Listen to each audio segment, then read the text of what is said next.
পবিত্র আশুরা উপলক্ষে রাজধানীর পুরান ঢাকার হোসেনি দালান, মোহাম্মদপুর সহ বিভিন্ন জায়গায় চলছে নানা আচার অনুষ্ঠান।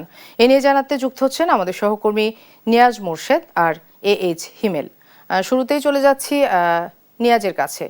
নিয়াজ, আশুরায় কি কি আচার অনুষ্ঠান পালন করা হচ্ছে? তাজিয়া মিছিল কখন বের হবে?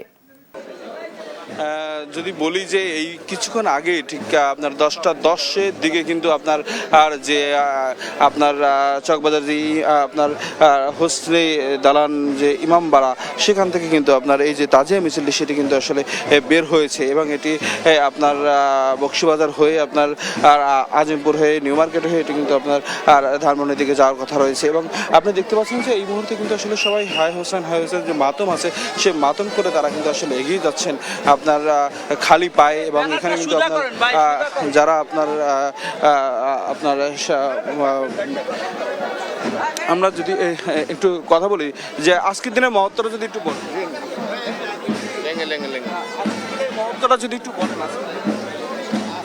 পবিত্র আশুরা আজকে 10ই মার্চ পবিত্র আশুরা দিন।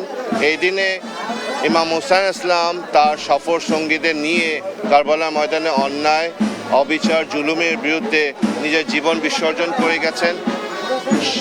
আজকের এই দিনে যে প্রধান বিষয়টি হলো আমরা যাতে ওনার প্রদত্ত শিক্ষা গ্রহণ করে সমাজে শান্তি শৃঙ্খলা ফিরিয়ে আনতে পারি, সমাজ থেকে অন্যায় অবিচার এর বিরুদ্ধে প্রতিবাদ করতে পারি। এটি আমাদের আজকে মূল দিক নির্দেশনা।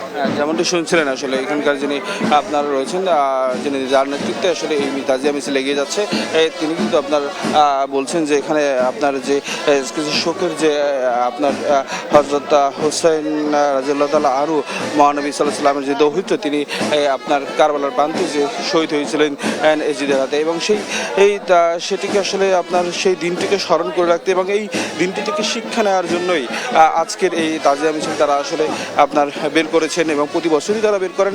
এবং তাদের একটাই আসলে আপনার প্রত্যাশা যে এই যে শোকের দিন যেভাবে আসলে ইসলামকে আপনার প্রচার করার জন্য বা আপনার ইসলামকে আপনার যে আসলে ইসলামকে বিশ্বব্যাপী প্রতিষ্ঠা করার জন্য যেভাবে তারা শহীদ হয়েছেন সেটি আসলে সেইভাবে যেন আসলে তারা ইসলামকে আসলে আপনার প্রতিষ্ঠিত করতে পারেন সেইটাই তাদের আসলে প্রত্যাশা। এবং যদি এই মিছিলটি কিন্তু এই মুহূর্তে আপনার বকশীবাজার রয়েছে এবং এটি আপনার যাবে প্রায় আপনার আজিমপুর হয়ে ধানমন্ডির দিকে। এই ছিল আমার কাছে আপনার চকবাজার আর যে হোসনি দালান যে আপনার ইমামবাড়া সেখান থেকে সর্বশেষ তথ্য। আমাদের আরেক সহকর্মী রয়েছেন মানিক মিয়া এভিনিউতে, তিনি জানাবেন মোহাম্মদপুর থেকে যে তাজিয়া মিছিল আছে তার বিস্তারিত। হিমেল, এই মুহূর্তে মোহাম্মদপুর শিয়া মসজিদ থেকে এই তাজিয়া মিছিলটি কিন্তু এই মুহূর্তে মানিক এভিনিউ অবস্থান করছে এবং এই মিছিলটি জানেন যে আজ যে মহরম চলছে, অর্থাৎ এই হুসেন মোহাম্মদ সাল্লাল্লাহু আলাইহি সাল্লামের যে দৌহিত্র রয়েছেন হুসাইন রাদিয়াল্লাহু আনহু, ওনার মৃত্যুতেই কিন্তু আসলে এই দিনটি স্মরণ করা হচ্ছে এবং সেটি ঘিরেই কিন্তু আসলে তাজিয়া মিছিল বের করা হয়েছে। রাজধানীতে শুধুমাত্র মোহাম্মদপুর থেকে নয়, পুরো রাজধানীতে কিন্তু 63টি কিন্তু মিছিল বের হয়েছে। আমরা যেটি দেখতে পাচ্ছি কিন্তু শত শত মানুষ কিন্তু আসলে যোগ দিয়েছে এই মিছিলে এবং এই মিছিলের নেতৃত্বে যারা রয়েছেন তারা যেটি বলছেন যে মোহাম্মদপুর শিয়া মসজিদ থেকে আসলে মিছিলটি শুরু হয়েছে এবং Mohammadpur Nurjahan road, town hall এবং আসাদ গেট এবং মানিক মিয়া এভিনিউ এবং সর্বশেষ ফার্মগেট হয়ে তারপর নাকালপাড়া গিয়ে কিন্তু এই মিছিলটি শেষ হবে এবং তারপর কিন্তু আসলে ওখানে কিন্তু আসলে জুম্মার নামাজ পড়া হবে, তেমনটা কিন্তু আমরা জানতে পেরেছি। আমরা দেখেছি যে হুসেন রাদিয়াল্লাহু আনহুকে আসলে স্মরণ করতে আসলে তারা যেটি বলছেন যে এই যে মানুষ যেন সত্যের পথে থাকে, ন্যায়ের পথে থাকে, সেজন্য আসলে কিন্তু তারা এই ধরনের তাজিয়া মিছিল করে যাচ্ছেন এবং মানুষের প্রতি তারা আসলে সত্যের বার্তা পৌঁছে দিতেন, সেই ধরনের বার্তা কিন্তু জানিয়েছেন। আমরা যেটি দেখছি যে আসলে আমরা এই মিছিলটি কিন্তু যত সময় যাচ্ছে তত বেশি কিন্তু আসলে দীর্ঘ হচ্ছে। দেখতে পাচ্ছেন এই মুহূর্তে কিন্তু ঘোড়াও কিন্তু আনা হয়েছে,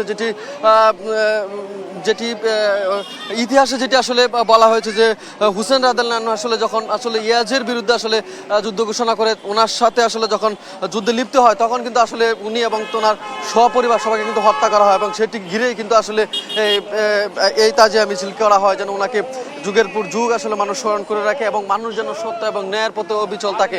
আমরা দেখতে পাচ্ছি যে শুধুমাত্র পুরুষ পুরুষরা আছে তাই নয়, এখানে কিন্তু নারীরাও কিন্তু আসলে যোগদান করেছে এই তাজিয়া মিছিলে। এবং এই মিছিলটি কিন্তু এখন পর্যন্ত মানিক মেয়ে এভিনিউ রয়েছে। এবং যেটি দেখতে পাচ্ছি যে এই মিছিলটা কিন্তু যত সময় যাচ্ছে, সকাল 9টা থেকে এই মিছিলটি শুরু হয়েছে এবং তারপর থেকে কিন্তু মানুষ কিন্তু বেরিয়ে যাচ্ছে এবং সর্বশেষ রাজধানীর নাখালপাড়া গিয়ে কিন্তু মিছিলটি শেষ হবে এবং সেখানে জুম্মার নামাজ কিন্তু তারা পড়বেন, তেমনটা কিন্তু আমরা জানতে পেরেছি। রাজধানীর মানিক মেয়ে এভিনিউ থেকে তাজিয়া মিছিলের এই ছিল সর্বশেষ।